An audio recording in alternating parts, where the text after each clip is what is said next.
ଆଜିର ଭିଡ଼ିଓରେ ସୁଦଶା ବ୍ରତ ପାଳନର ନିୟମ ଓ ମାହାତ୍ମ୍ୟ ସମ୍ବନ୍ଧରେ ଜାଣନ୍ତୁ। ଏହି ସୁଦଶା ବ୍ରତ କାହିଁକି ପାଳନ କରିବା ଆଉ ତାର ନିୟମମାନ କ'ଣ ରହିଛି, ସେ ବ୍ରତରେ କେତୋଟି ଗଣ୍ଠି ପଡ଼ିଥାଏ, ସେ ସମ୍ବନ୍ଧରେ ଏ ଭିଡ଼ିଓରେ ରହିଛି। ତେଣୁ ଭିଡ଼ିଓଟିକୁ ସମ୍ପୂର୍ଣ୍ଣ ଦେଖନ୍ତୁ। ଏକରେ ସୁଦଶା ବ୍ରତ କାହିଁକି କରନ୍ତି? ଏହାର ଉତ୍ତର ରହିଛି ମା ଲକ୍ଷ୍ମୀଙ୍କର ଆଶୀର୍ବାଦ ମିଳେ, ପରିବାରର ସୁଖ ଶାନ୍ତି ପାଇଁ କରନ୍ତି, ସ୍ୱାମୀର ଦୀର୍ଘ ଆୟୁଷ ପାଇଁ କରନ୍ତି, ସନ୍ତାନ ପ୍ରାପ୍ତି ପାଇଁ ମଧ୍ୟ କରନ୍ତି। ସଧବା ନାରୀମାନେ ଏହି ବ୍ରତ କରନ୍ତି।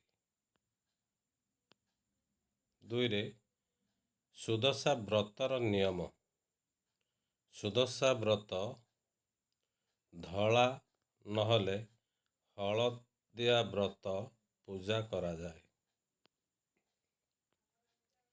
ମା ଲକ୍ଷ୍ମୀଙ୍କ ନାମରେ ବ୍ରତରେ 10ଟି ଗଣ୍ଠି ପକାଇବେ।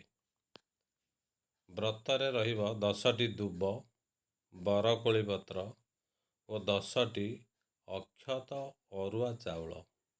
ଅକ୍ଷତ ମାନେ ସେ ଚାଉଳଟା କୌଣସି ଜାଗାରେ ବି ଖଣ୍ଡିଆ ହୋଇନଥିବ। ବ୍ରତ ଡାହାଣ ହାତରେ ଧାରଣ କରିବେ। ନିଜେ ସୁଦଶା ବ୍ରତ ବହି ପଢ଼ିଲେ ବହୁତ ଭଲ ହୋଇଥାଏ। 3ରେ ଅଛି ସୁଦଶା ବ୍ରତ 10 ଗଣ୍ଠିର ନାମ।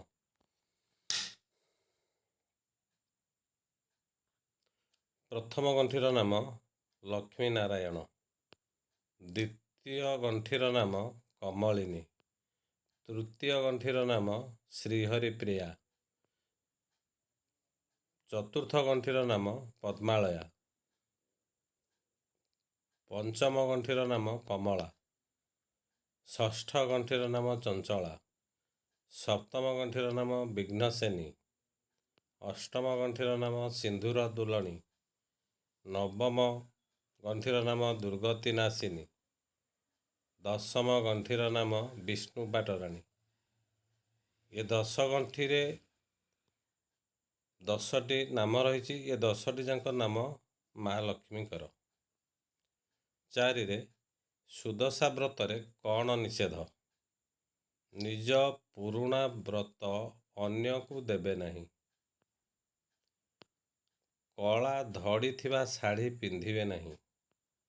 ମାସିକ ଧର୍ମର ଶେଷ ଦିନ ଯାଏ ପୂଜା ମନା, ମାନେ ବ୍ରତ କରିପାରିବେ ନାହିଁ। ବାପ ଘରର ପୂଜା ଭୋଗ ଖାଇବେ ନାହିଁ। ଛୁତୁକ ମୃତୁକ ହୋଇଥିଲେ ପୂଜା ନିଷେଧ, ଏ ବ୍ରତ କରିପାରିବେ ନାହିଁ। ପିନ୍ଧିଥିବା ଗହଣା ଏହି ଦିନ କାଢ଼ିବ ନାହିଁ। ଅନ୍ୟର ଟଙ୍କାରେ ବ୍ରତ କିଣିବା ନିଷେଧ। ଉଧାର ରଖି ବ୍ରତ କିଣିବ ନାହିଁ। ପୁରୁଣା ବ୍ରତକୁ ସାଇତି ରଖିବ ନାହିଁ।